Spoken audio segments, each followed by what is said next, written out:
Hello. All right, snaps it is for today. I think there are a couple of ways that you can do snaps, and I have my own opinions about that.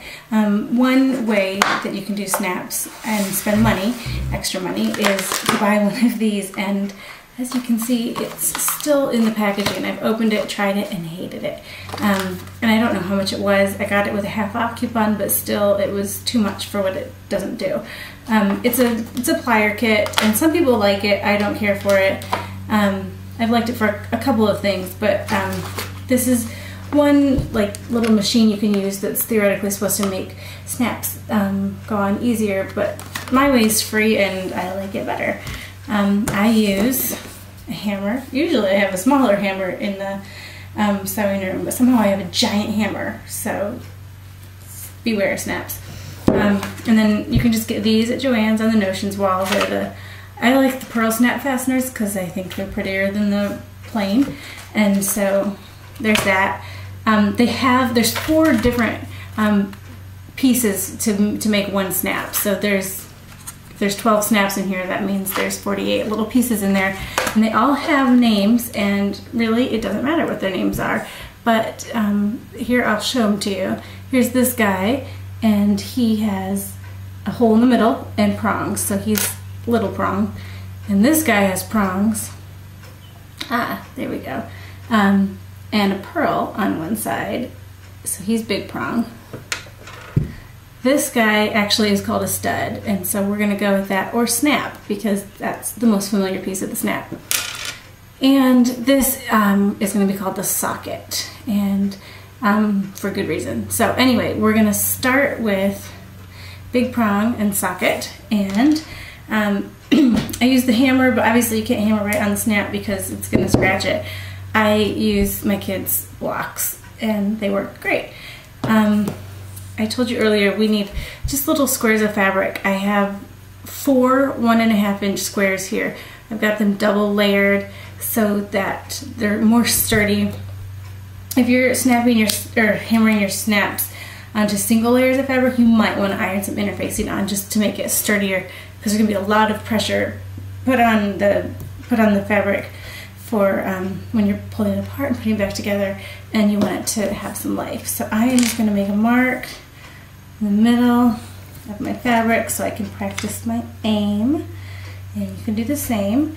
And the only other thing I wanted to tell you is that, well, I use a mat because I have been known to hammer holes into my desktop, and I had to get a new one. So anyway, when you're hammering your snap in place, hammer it onto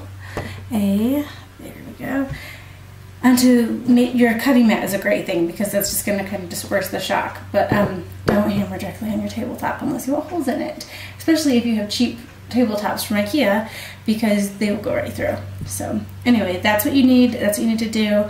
And now I'm going to show you how to actually hammer the snaps in. Okay, to start, I have my first 2 squares. See them layered here, and I've got my dot in the middle. I'm going to take, I think I called him big prong, I can't remember now. I'm going to take the big guy with the pearl head and center him on that hole and push those teeth through. Now, really no trouble just pushing the teeth through on their own, but if your fingers are sensitive or you're having trouble because your fabric is heavy duty, the trick that I learned is taking a pencil eraser and pushing down, because then the prong kind of goes into the pencil eraser and it pushes the fabric down. So that's our trick. And now we're going to take Socket, I think I said his name is, this guy, and he's got 2 sides. One is a little bit more raised up than the other. You see that? The raised up side is, oh, you know what? This guy's bent. Let me get another one. Okay. The raised up side, and you can see it is going to go face down onto the prongs. And I'm going to set that down. You can see, I'm going to zoom in a little. Oh, there we go. And holding it in place, slide that block on, give it a couple of good whacks.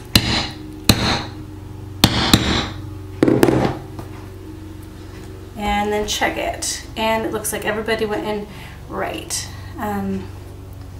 Sometimes the prongs do not go in right and you feel sad, but that went great. So step one is done. Now we're going to do the other side, but rather than doing this side separately, I'm going to stick the stud into the socket, and I'm going to stick, whoa, little prong, center him on my mark that I've made. I don't really need to use that pencil eraser, but I know it's there if I need it. And now I'm going to get these little prongy things to fit into that. Oh goodness, please tell me they're not bent. There, okay, I think that fits in. If it doesn't, we're gonna feel really sad. You know what, it doesn't. New one. Okay. So, something about learning is watching your teacher fail. Haha. Let's get a fresh one on there. Okay, all better. Stick these in. Oh, they fit so much better. I don't know, I had some bent ones in there. And slide that block on. Move over so you guys can see. And a couple of good hits. And there's a fine balance between number of hits because you can break the little pearl right here. I've done it a lot of times, but I didn't this time, so yay me. Anyway, we have now a snap. It's fitting together on the back. It's in all the way, and I can even check my spot. It's mostly centered. Here's the front side, and voila, it worked. Back together and back apart, and you can see why doubling up that fabric was a good idea, because it takes there's a lot of pressure on that fabric. So anyway, there's the purled snap. You're going to use it in I use it in children's clothes a lot, definitely on bibs, because Velcro gets yucky in the laundry, and also really super useful if you're not feeling like doing a buttonhole. This is kind of a nice way out. So yay snaps.